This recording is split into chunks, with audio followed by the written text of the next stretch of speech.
Hi, welcome to this week's 1 Minute Wednesday. And this week I wanted to talk to you about a problem that we're seeing across our help desk when people are replacing their computers, and that is the different type of connections they're coming with that are no longer compatible with your older monitors, because typically you don't change your monitors sometimes when you are replacing your PC.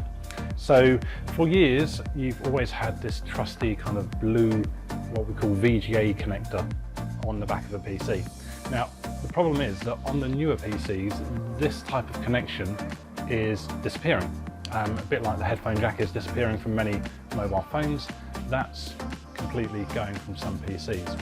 And people are getting confused about the type of connections they need when looking at monitors.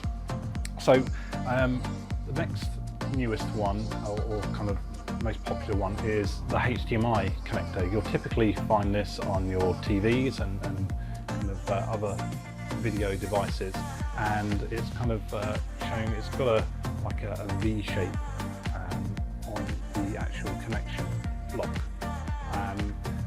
There are many types of HDMI cables, but typically for your video on a PC, it doesn't matter which, they will work. So on the newer PCs there are typically only HDMI and also what we call a DisplayPort connection. Now this is a DisplayPort one, and this is the one that's causing the issues that we're finding, because it looks very similar to the HDMI connection, apart from the fact it has one corner of the connector kind of taken off.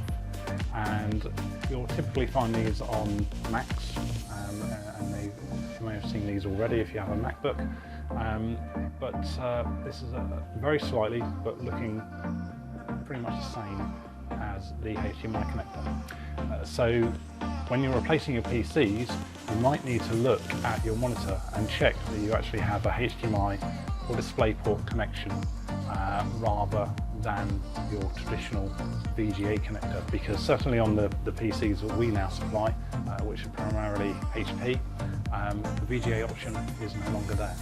So hopefully that's useful. I'll see you next week on another 1 Minute Wednesday.